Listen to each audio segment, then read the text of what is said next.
آئے ہیں لباس بشر میں تاکہ ایک سیرت بنا کے ہمارے حوالے کریں. کاش میری بات آپ تک پہنچائے. ہیں یہ نوری مخلوق آئے ہیں لباس بشر میں ہماری ہدایت کے لیے. آخر فرق تک کی توجہ چاہوں گا, لفظ اگر ضائع ہو گیا تو نوجوان بھائیوں ذرا سے مجھے افسوس ہوگا. یہاں پر ہیں یہ نوری مخلوق آئے ہیں لباس بشر میں تاکہ ہمیں درس بندگی دے سکیں, ہمیں صراط مستقیم بتا سکے, ہماری ہدایت کر سکیں اور ہمیں انسان بنا سکیں. ہیں یہ نوری مخلوق آئے ہیں لباس بشر میں, تو یہ بشریت کے تقاضے بھی پوری کرتے ہیں اور نورانیت کے تقاضے بھی پوری کرتے ہیں. نورانیت کے تقاضے اس لیے پوری کرتے تاکہ کوئی انہیں اپنا جیسا نہ سمجھ لے. کاش میری بات آپ تک پہنچ جائے. بھائی ہم سب انسان ہیں, ہم سب بشر ہیں. کھانا نہ ملے گا تو ہم بھی کمزور ہو جائیں گے. کوئی پتھر مارے گا تو ہمیں بھی درد ہوگا, کانٹا چبھے گا تو ہمیں بھی تکلیف ہوگی. ویسے اہل بیت ہیں تو نوری مخلوق آئے ہیں لباس بشر میں. کانٹا چبھے گا تو انہیں بھی درد ہوگا, کوئی پتھر مارے گا انہیں بھی تکلیف ہوگی. توجہ چاہوں گا کیونکہ یہ بشریت کے تقاضے پوری کر رہے ہیں. کھانا نہ ملنے کی وجہ سے یہ بھی کمزور ہو جاتے ہیں, لیکن یہ تقاضائے بشریت ہے کمزور ہو جانا. جب یہ تقاضائے نور دکھاتے ہیں تو دو انگلی سے خیبر کا دروازہ اٹھا لیتے ہیں. پھر بات نہ پہنچا سکا, پھر سے پہنچانے کی کوشش کر رہا ہوں اپنی بات کو. جب یہ تقاضائے نور دکھاتے ہیں تو دو انگلی سے خیبر کا دروازہ اٹھا لیتے ہیں. اگر خنجر سے امام حسین علیہ السلام کا گلا نہ کٹتا تب دنیا یہ کہتی نا, ارے یہ تو نوری مخلوق ہے اور نور پہ خنجر کیسے چل سکتا ہے. نہیں, تقاضائے بشریت تھا کہ خنجر چلے تو حسین کا گلا کٹے, لیکن تقاضائے نورانیت تھا جب نو کے نیزہ پر آئے تو قرآن کی تلاوت کر کے بتائے تم نے بشریت کا گلا کاٹا ہے, نورانیت کا نہیں.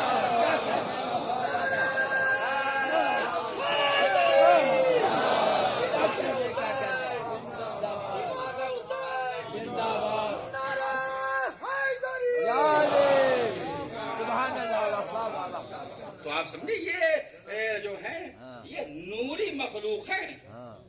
تقاضائے بشریت تھا کہ خنجر چلے تو مولا حسین کا گلا کٹے, لیکن تقاضائے نورانیت یہ تھا کہ جب نو کے نیزہ پر حسین کا سر آئے تو قرآن کی تلاوت کر کے بتائے تم نے بشریت کا گلا کاٹا ہے, نورانیت کا گلا نہیں. خنجر چلا لینا تمہارے اختیار میں تھا, لیکن جب ہم نو کے نیزہ پر آئیں گے تب ہمارا اختیار شروع ہوگا. ہم مرے یا نہ مرے یہ ہمارا اختیار ہے.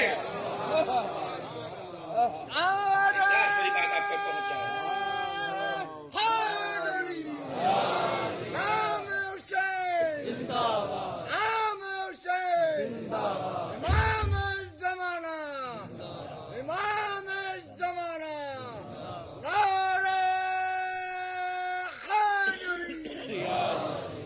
آپ سلامت رہیں اور مولا آپ کو نظر بد سے بچائیں.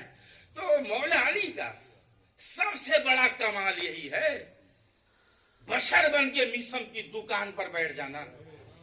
اے امیر کائنات, اے یعصوب الدین, اے مالک جنت و کوثر, آپ جیسا آقا, آپ جیسا مولا, اور میسم کی معمولی سی دکان پر بیٹھا ہے. اس لیے بیٹھا ہوں تاکہ میرے چاہنے والوں کو تجارت میں شرمندگی نہ ہو. بھائی ہم تو زمیندار ہیں, زمیندار گھرانے سے ہمارا تعلق ہے. ہمارے باپ دادا تو رئیس تھے, ہم دولت مند گھرانے سے ہمارا تعلق ہے. ہم اور چھوٹی سی دکان پر بیٹھے نہیں. تجارت تو تجارت ہے. شروع کریے تجارت اللہ کا نام لے کر. نوجوان بھائیوں, اللہ کے بھروسے تجارت کریے, کبھی آپ کو پریشانی نہیں ہوگی, کبھی آپ کو پرابلم نہیں ہوگی. اور مولا علی کیوں بیٹھے ہوئے ہیں؟ تاکہ چاہنے والوں کو تجارت میں شرمندگی نہ ہو. ہم زمیندار ہو کر چھوٹی سی دکان پر بیٹھے ہیں. ایک صاحب آئے, ارے آپ کے باپ دادا زمیندار اور آپ چھوٹی سی دکان پر بیٹھے ہیں, تو آپ پلٹ کے بتا سکیں کہ امیر کائنات میسم کی دکان پہ کیوں بیٹھتے تھے.